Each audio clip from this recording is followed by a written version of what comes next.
Hello hi అండి, అందరికీ శుభోదయం. పెరుగు చట్నీ బజ్జీ ఎలా చేసుకోవాలో చూపిస్తా చూడండి. సమ్మర్లో చాలా హెల్త్కి మంచిదండి, చాలా టేస్టీగా ఉంటుంది. నా స్టైల్లో ఎలా చేస్తానో చూడండి. పెరుగు బాగా మిక్స్ చేసుకోవాలండి, ఉండలేం లేకుండా. అలా బాగా మిక్స్ చేసుకొని పచ్చిమిర్చి వేసుకోవాలి సన్నగా తరుక్కొని. పచ్చిమిర్చి రౌండ్గా తరుక్కోవాలండి, రౌండ్గా తరుక్కుంటేనే టేస్ట్ బాగుంటుంది. దాంట్లో మళ్ళీ శనగపిండి 2 స్పూన్స్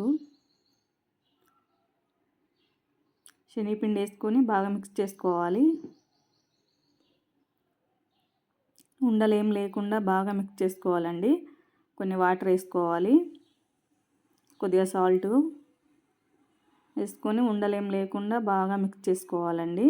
శనగపిండి మొత్తం కలిసేలాగా. శనగపిండి ఎందుకంటే గ్రేవీ కోసం అండి, టేస్ట్ కూడా బాగుంటుంది. అలా ఉండలు లేకుండా బాగా మిక్స్ చేసుకోవాలండి. మిక్స్ చేసుకొని ఒక బౌల్లోకి తీసి పెట్టుకోవాలి వేడి చేసుకోవడానికి. అలా దాంట్లోకి తీసి పెట్టుకొని ఒక 15 నిమిషాలు బాగా ఉడికించుకోవాలండి. ఇంకా కొన్ని వాటర్ వేసుకొని పసుపు వేసుకోవాలి. బాగా మిక్స్ చేసుకొని ఒక 15 నిమిషాలు ఉడికించుకోవాలండి. అది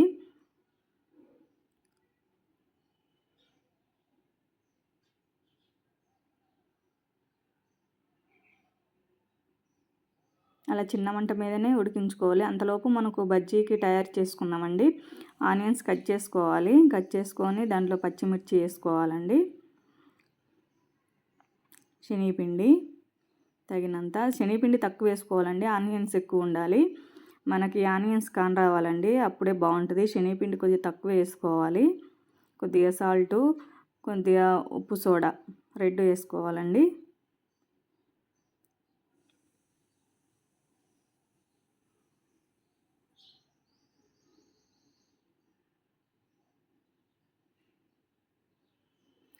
ఉప్పు సోడా ఉప్పు అండి, అది కొద్దిగా అంత వేసుకోవాలి. కొద్దిగా అంత వేసుకొని కొద్దిగా సాల్ట్ వేసుకోవాలండి.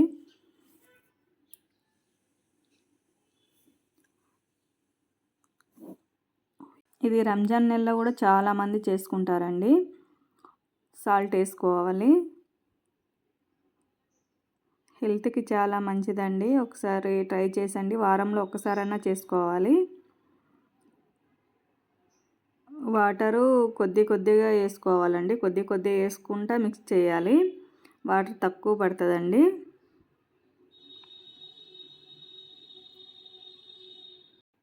సమ్మర్లో చాలా టేస్టీగా ఉంటుందండి ఇది.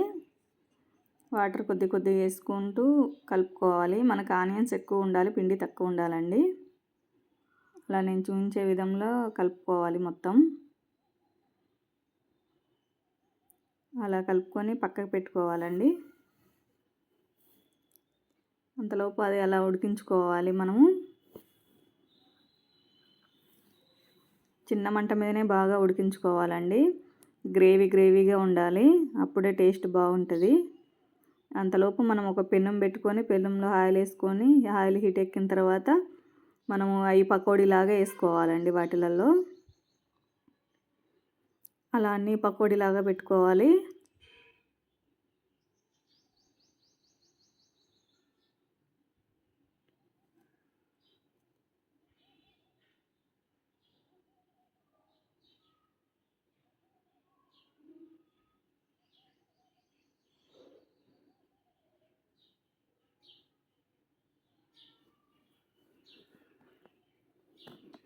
అలా 2 వైపులు బాగా గోల్డెన్ కలర్లో వచ్చేలాగా వేయించుకోవాలండి. చిన్న మంట మీదనే వేయించుకోవాలి, లేకుంటే లోపల ఉడకదండి. అలా ఉడుకుతూ ఉంటే మనకు బాగా మిక్స్ చేసుకోవాలి. ఓ 15 నిమిషాలు బాగా ఉడికించుకోవాలండి. అది బాగా ఉడికించుకుంటేనే టేస్ట్ బాగుంటుంది. కలర్ అలా రావాలండి.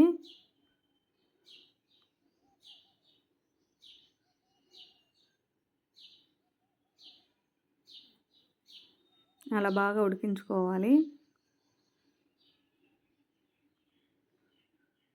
అంతే అండి, ఇంకా ఆఫ్ చేసేసుకోవాలి.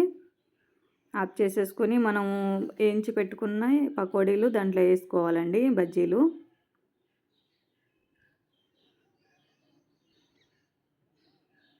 దాంట్లో వేసుకొని బాగా మిక్స్ చేసుకోవాలి.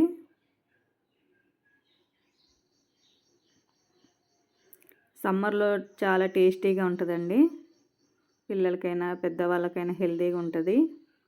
అంతే అండి, మనం తాలింపు పెట్టుకోవాలి. ఇంకా అంతే, తాలింపు పెట్టుకొని వాటిలలో కలిపేసుకోవడమే. అంతే. కొంతమంది ఇలా కూడా తింటారు, ఇలా కూడా తినొచ్చు. టిఫిన్ లాగా తినొచ్చు, స్నాక్ లాగా తినొచ్చు, ఎలా తిన్నా బాగుంటుందండి. ఆవాలు జీలకర్ర వేగిన తర్వాత కరివేపాకు అంతే అండి, వేసి మిక్స్ చేసుకోవడం ఇంకా. అంతే అండి, చాలా టేస్టీగా ఉంటుంది. అంతే అండి, ఒక బౌల్లో తీసి పెట్టుకోవాలి. ఎలా తిన్నా బాగుంటుందండి. అన్నంలోకైనా రొట్టెలోకైనా దేంట్లోకైనా బాగుంటుంది. థ్యాంక్స్ అండి.